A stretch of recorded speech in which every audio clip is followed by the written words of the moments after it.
Copa eu tenho uma história, pelo menos.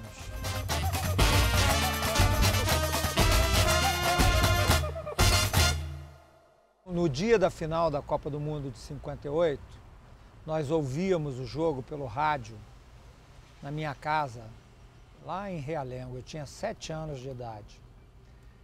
E o jogo se encaminhava para o final, o Brasil ganhava o jogo de 4-2 e o meu tio Ribeiro estava fazendo um balão verde com uma faixa com o resultado do jogo. E o jogo se aproximando do final, o narrador entusiasmadíssimo, né? Chorando lá no microfone, lá na Suécia, e passou aquela emoção para nós, e meu tio começou a chorar e as lágrimas dele pingavam em cima do balão. Aquele papel fino verde foi ficado assim psicodelicamente manchado, e ele então escreveu o placar final 4-2. Só que aí o Pelé foi no finalzinho e fez o 5º gol, e ele chorando escreveu o 5 em cima do 4 e o balão subiu com o resultado corrigido.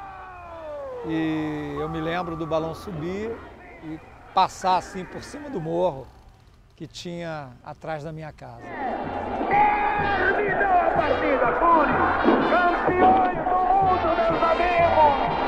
Deliram o Brasil aos 46 minutos de jogo. Pelé terminou a partida, Curi!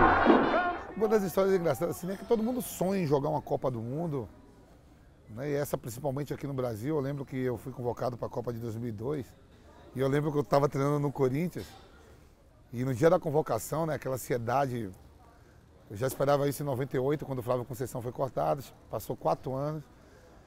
E no dia que o Filipão ia anunciar os 23 convocados, e eu tinha jogado as eliminatórias, quase todos os jogos, joguei com Leão, Luxemburgo, joguei com Luxemburgo, Leão, Candinho e Filipão. Ainda assim fiquei apreensivo, né?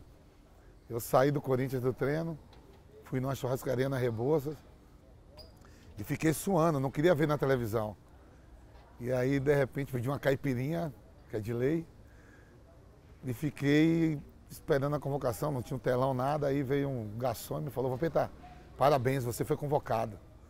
E aquilo foi uma alegria só. Dali eu tomei mais de 6, 7 caipirinhas, fui para casa, dormi a tarde toda, desliguei o celular, morava numa parte hotel em frente ao Pacaembu, na Rua Lagoas, e eu recebi aquela notícia dentro de um restaurante, sentar ao lado da minha família, sentar ao lado das pessoas que sempre torceram por mim. Fui porque é uma ansiedade muito grande. Eu podia ter ficado de fora de uma Copa por Juninho Pernambucano, por Felipe, por Narciso, por Marcos Assunção. E naquela época, até a gente mesmo que participava, que era convocado direto, tinha esse temor, né? Essa é uma das primeiras histórias que eu conto assim, para chegar a ser campeão do mundo.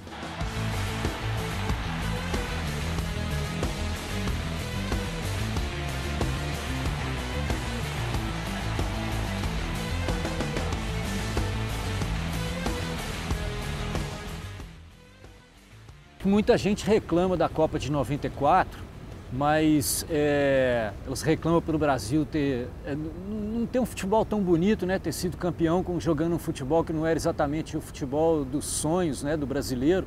Mas eu acho que as pessoas que reclamam, elas não são atleticanas, né? Porque eu vivi, cara, eu nasci em 72, então eu nasci campeão do mundo em 70 e campeão brasileiro em 71. E depois não ganhava mais nada, né? Nem o Brasil, nem o Atlético. Então eu cresci achando que aquilo era culpa minha, né? Eu achava pé frio pra caramba. Eu acho que a de 94 foi o que mais mexeu, porque foi um jogo muito nervoso, cara. Um jogo que judiou demais o torcedor brasileiro, né? Um jogo 0-0 e pênalti, meu, complicadíssimo, né? Isso passa até hoje, né? Porque a gente lembra, né, o Pelé vibrando, todo mundo vibrando, né? Então foi uma loucura, mesmo no pênalti, porque fazia muitos anos, né, que o Brasil não era campeão, né? O Brasil precisava muito desse título, né? E nós que estamos no futebol, eu estava começando como técnico, era muito importante para nós esse título, né? Então quando o Baggio chutou aquele pênalti para fora, cara, era como se eu tivesse chutado toda a minha zica para fora, né? E eu fiquei muito emocionado, cara. Aquilo para mim foi um negócio, uma catarse assim na minha cabeça. E foi uma das maiores emoções da minha vida, aquele negócio. eu vi aquilo, primeiro quando foi para os pênaltis, eu tive assim eu fiquei, sabe aquele pensamento assim de luta de classes entre o hemisfério norte e o hemisfério sul, eu falava, pô, cara, esses caras têm tudo no mundo, a gente não tem nada, a gente não tem nenhum privilégio nesse mundo, que coisa maravilhosa, a gente tem que ganhar esse negócio, é justo, é não sei o quê.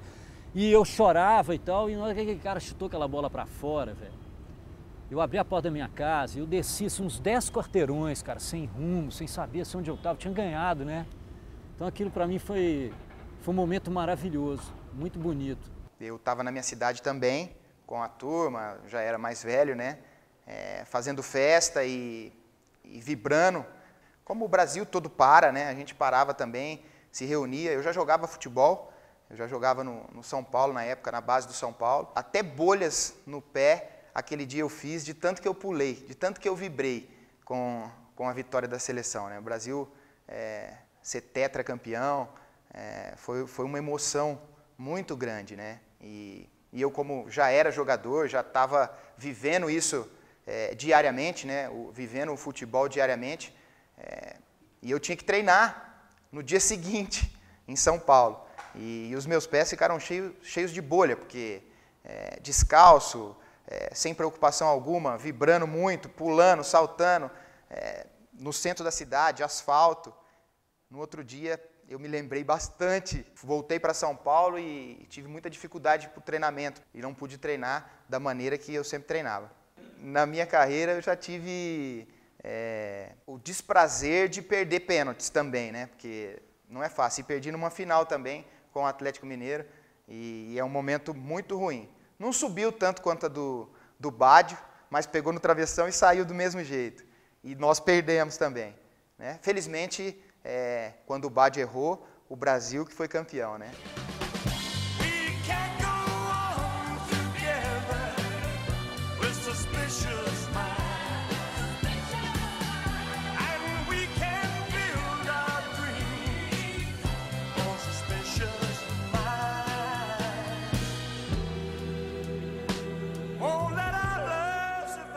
A Copa de 70 eu tinha 7 anos.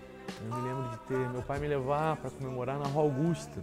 Então eu me lembro de estar no ombro do meu pai e tinha uma festa. Eu me lembro de estar na calçada.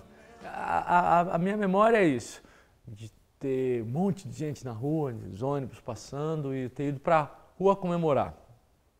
Uma vitória que eu não tinha ideia exatamente nem de que etapa da Copa, mas que aquilo sim era fascinante, né? Me dar conta de que é algo que eu não compreendia, mas que era de grande importância coletiva. Dá um pouco da dimensão de que perder ou ganhar ou disputar uma Copa do Mundo é uma coisa que mobiliza.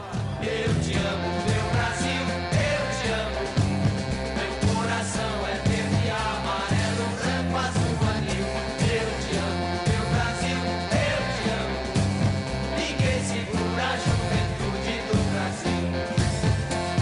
As tardes do Brasil são... Em 62 eu me lembro que no jogo contra a Espanha, o Pelé machucado no jogo anterior, contra a Checoslováquia, não ia jogar. Então o Brasil estava em pânico, porque o rei não ia jogar, né? Todo mundo apavorado com aquilo. E entrava o jovem Amarildo, acho que tinha 21 aninhos só, o Amarildo naquela época. E eu tinha ido para a escola, que eu fazia o curso de admissão para o ginásio na época. E eu tinha uma bicicleta pequenininha, muito pequenininha. E naquela tarde, nós saímos da escola e eu fui correndo, pedalando para casa, muito rápido naquela bicicleta muito pequena, ansioso para chegar em casa e ouvir o restante do jogo, né? E tinha um vento contra, muito forte, eu fazendo um esforço muito grande. E quando eu cheguei em casa, eu fiquei sabendo que a Espanha estava ganhando o jogo de 1-0 e todo mundo apavorado com aquele resultado. E eu fiquei atento, assim, ouvindo o jogo, e de repente aquele jovem Amarildo fez os 2 gols da virada e da vitória do Brasil.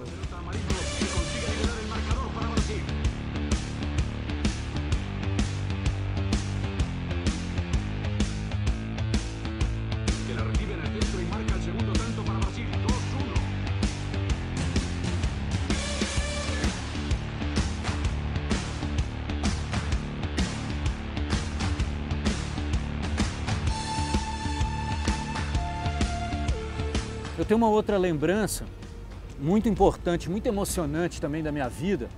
Tá ligado ao Atlético também, né, cara? Porque acho que quase tudo da minha vida futebolística tem essa conexão.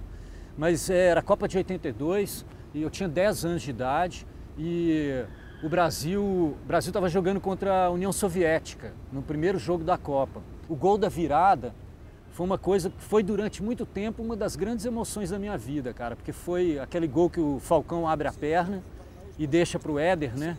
E o Éder levanta a bola e faz um golaço, né? E era um golaço no Dassaev, né? Que era o goleiro da União Soviética. E eu já sabia pelo meu álbum da Ping Pong que ele era um goleiro extraordinário, né? Então, na hora que o Éder fez aquele gol, sabe? Era o Atlético fazendo um gol para o mundo inteiro ver, né? Desde a União Soviética até o Chile, né? Era maravilhoso aquilo, né? E eu tenho uma lembrança muito clara, assim, de quem estava do meu lado, a minha avó, o meu pai, aquilo tudo. E eu sou o mais atleticano da família. E eu já era, aos 10 anos de idade, muito mais que meu pai, que as pessoas estavam comigo. Então eu explodi naquilo assim, corri pelo apartamento e pulei num sofá de espuma e meti a cabeça na parede. Então eu quase morri, cara. Quase morri. Quase que o Éder me matou. 2222 da Central do Brasil, que parte direto de Bom Sucesso pra depois do ano 2000. Dizem que tem muita gente de agora se adiantando. Acho que a Copa, não apenas a minha, a mais triste na memória dos brasileiros da minha geração, da minha idade, foi de 82. Em 82 tinha 19 anos, morava com os meus pais na casa que a gente tinha no Butantã. E a gente tinha lá em cima dela, na casa, era uma casa de 3 andares, assim, e o último andar era um salão grande, que tinha na televisão, que a gente se reunia para ver a Copa do Mundo. Eu era muito fã do Serginho, sou São Paulino, e o Serginho tinha sido convocado pelo Telê, então eu lembro que aquela Copa tinha sido tinha uma preparação, assim, eu curti muito toda a convocação. Eu lembro que em volta da televisão tinha uma parede, tinha umas fotos do Serginho. E o time do Brasil era maravilhoso. Jogou muito bem. Até o fatídico 5 de julho, que foi quando perdeu para a Itália, naquele 3-2. Inacreditável. A gente nem cogitava a derrota. Era toda a minha geração de ídolos, Zico, Falcão, Júnior e Sócrates, e mexeu muito comigo. Foi a Copa que eu chorei. Talvez tenha sido a única Copa que eu chorei. Que eu tomei aquilo como se fosse a morte de um parente, de um familiar. Talvez tenha mudado radicalmente a minha visão da Copa. A de 70 era muito boa, tudo, mas 82 era uma coisa mágica, uma coisa que tinha um técnico como o Tele Santana diferente, né? E jogava muito bem, jogava muito bonito, mas são coisas do futebol, né, que a gente às vezes não explica, né? Com uma seleção jogando daquele jeito não ganha a Copa, né? Então o futebol às vezes tem esse tipo de surpresa, né, para nós, mesmo que para nós que estamos dentro do futebol, a gente às vezes não entende, né? Então eu acho que essa seleção, a que eu vi jogar mesmo, acho que foi a que mais me deixou feliz em termos de futebol.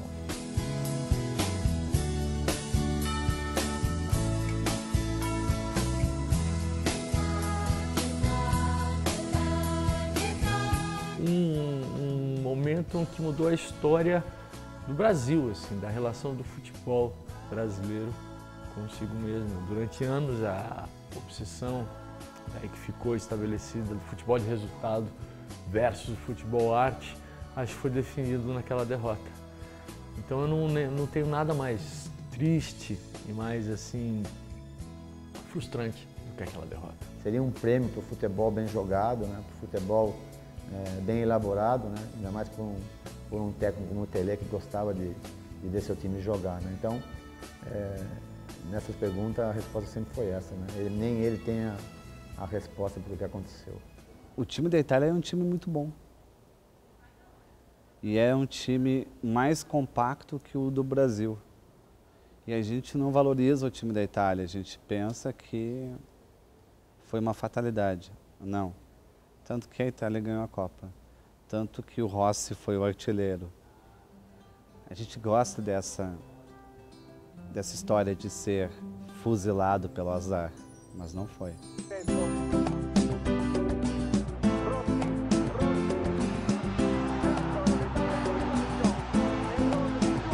Eu sou viciado em Copa do Mundo, tanto que eu sou capaz de assistir todos os jogos de cabo a rabo. Não faço outra coisa, deixo de trabalhar. Fico com aquele abrigo mulambento, barba por fazer, me torno um mendigo na própria casa. E não falo outra coisa senão futebol. Se eu não me separar durante a Copa do Mundo, é que meu casamento, olha, tá forte.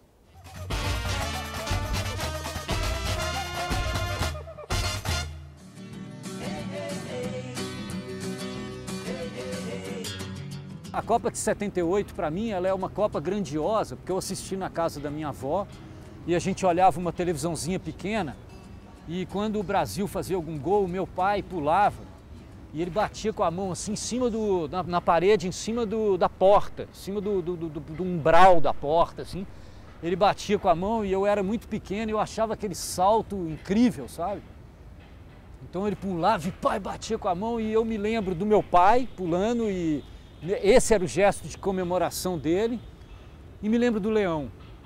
Mas é carinhoso para mim, sabe? Por ser uma lembrança muito infantil, né? Quando tudo é assim, aquele gesto, aquele pulo do meu pai, era uma coisa que nunca vai sair da minha memória, era muito grandioso, era enorme, né? Só um gigante, eu com 6 anos de idade, só um gigante podia alcançar o espaço entre o teto e a porta, né? Então isso é uma coisa que nunca vai sair da minha memória. E acho muito interessante porque as Copas se dão assim, né? A gente lembra onde a gente estava, a gente lembra quem a gente era, com a frequência das Copas do Mundo, né? Então eu sei quem eu era em 78, eu sei quem eu era em 82, eu sei onde eu estava em 86, eu sei o que aconteceu em 90, quando eu já era, foi a primeira Copa que eu vi no boteco, né? Então eu já era adulto, né? Em 94 eu já chorei aquilo, né? Em 98 eu já sou mais a realidade da vida, né? Eu já não tenho tantas fantasias, eu já não torcia para o Brasil. Em 98 eu já não conseguia torcer mais para um time que tinha CBF no escudo.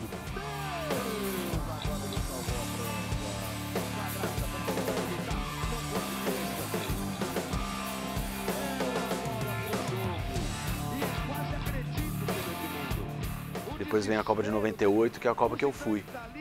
Eu fui na Copa com 2 amigos moleques de colégio, o Alexandre Delstein e o Rodrigo, do Bueno de Moraes. A gente sempre sonhou isso quando era moleque, amigos que começaram a fazer teatro comigo. A gente juntou dinheiro e foi. E foi maravilhoso, porque era uma época que dá para você juntar dinheiro e ir. Apesar de ser Paris, quer dizer, França e tal. Não sei como que é hoje, acho que hoje deve ser bem mais difícil e mais caro, infelizmente. E foi um barato, cara. Porque a gente viajou, usava uns coringas, assim, né? Aí tem um monte de história dos jogos, de entrar nos estádios. A televisão mostrava a gente, o que era o máximo. A gente viajou pela Europa inteira. Era 1 para 1 também, só para lembrar, isso é coisa de moeda, né? Não tinha euro ainda, mas o dólar era 1 para 1, então tudo era como se fosse aqui, quer dizer, às vezes até mais barato. Então realmente foi uma oportunidade única que a gente aproveitou como uns loucos, cara. A gente dormia em qualquer lugar e pegou o carro, alugamos o carro, andamos entre um jogo e outro, a gente passeava. É pequeno, né? A França é relativamente pequena comparando com a gente. Tudo novo, tudo incrível, se comia bem. Vinho, queijo. A gente se divertiu muito, foi a Amsterdã, foi para Londres. E viu todos os jogos, menos a final. A final a gente não teve dinheiro para comprar. E eu acabei assistindo o gol do Zidane numa barraquinha de cachorro-quente. Eu lembro como se fosse agora, o primeiro gol. E o segundo dentro de uma televisãozinha de um ônibus, que o cara abriu pra gente, ficou os 3 sentados dentro de um ônibus vazio assistindo o segundo gol. Aí naturalmente 2-0, acho que foi 2-0 o primeiro tempo. A gente saiu, foi pro metrô, chegou na casa de um amigo nosso e lá a gente viu o terceiro gol e tal. E daí a gente saiu na rua e foi o contrário dessa de 94, porque aí era a festa deles, né? E nós 3, a gente tava com a camisa do Brasil ainda, andando pela rua e todo mundo tirando sarro da gente, tal. Aí a gente revoltado porque a gente não queria que os caras comemorassem, né? Olha que absurdo. Claro que era a vez deles, né? Agora é bom que se comente que o começo da Copa a gente estava lá e estava pior do que a gente está agora. Ninguém dava a mínima para os jogos, eles foram dando a atenção para os jogos conforme eles foram ganhando também. Para eles era a primeira vez que eles chegavam, eles tinham chegado em 82 e tal, chegando pertinho, mas nunca tinham ganho, né? Então, 98 foi incrível, cara. Pra mim foi a Copa dos Sonhos por causa de estar com esses caras, por ter viajado pra lá. Baltazar, Newton Santos, Zizinho, Oscar Canhoteiro, Neymar e Danilo, Gilmar Tostão, Jair da Rosa Pinto, Djalma Santos, Gerson Rivelino, Ademir da Guia, Cláudio Ronaldinho, São Marcos Miller, Vladimir e Serginho, Balinha Leão, Roberto Carlos Rivaldo, Luiz Pereira, Odilei Ronaldo. Olha, em 1998, por exemplo, eu tinha feito a campanha do Raider, da sandália Raider, e o Raider era inclusive um dos patrocinadores da Copa, na Rede Globo de televisão. E tinha o meu comercial, que tinha inclusive uma música que tinha sido um clássico da Carmen Miranda, chamada Paris Je t'aime, que a gente regravou com o Elba Ramalho para o comercial.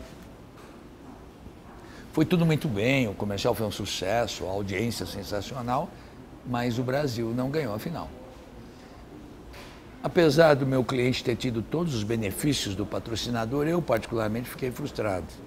E aí tive uma ideia de uma mini vingança no final do ano, que eu me reuni com a minha equipe e falei, gente, vamos criar um comercial que é o troco da gente não ter ganho a Copa.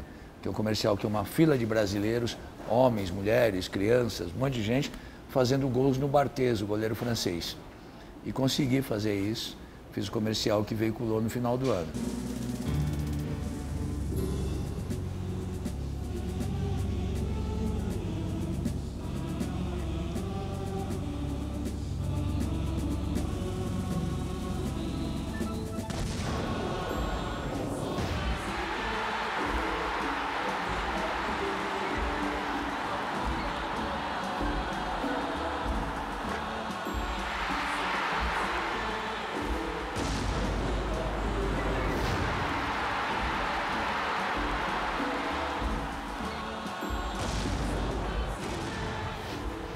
Em 66, eu tinha 15 anos e eu estava na casa de um amigo meu, porque na época tinha Super Bowl que fabricava as bolas para as lojas.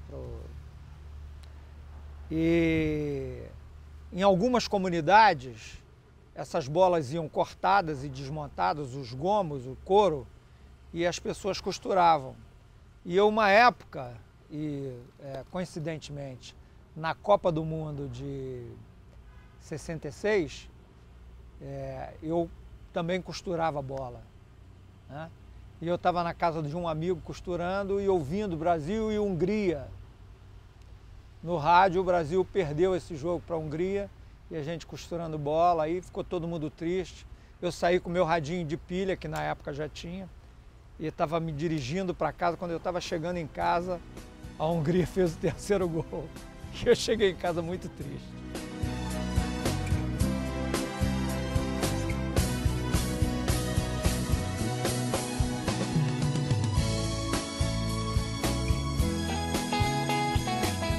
Eu acho que a primeira coisa que eu senti no futebol é quando eu tinha, acho que 9 anos de idade, que foi em 66, né, quando o Brasil perdeu a Copa, né?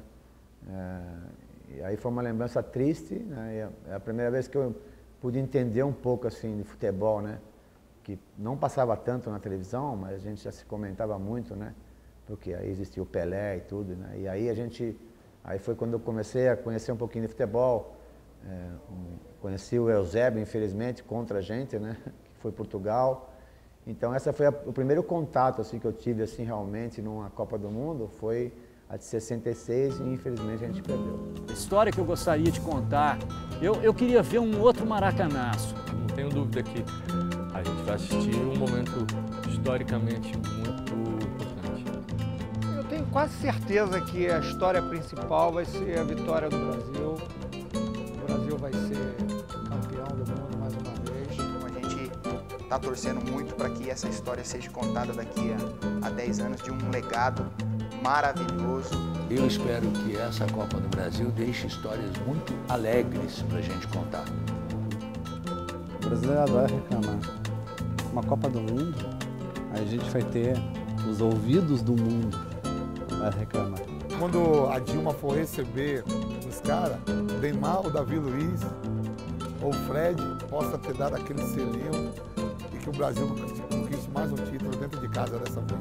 Eu acho que a Copa de 2014, nos olhos de uma criança, é um sonho. E eu acho que uma criança louca por futebol, perguntada por vocês daqui a 20 anos qual foi a Copa da vida, provavelmente ela vai responder 2014. Então o Brasil acho que tem tudo para ser campeão. Acho que no meu filme eu vejo isso, a gente festejando o título.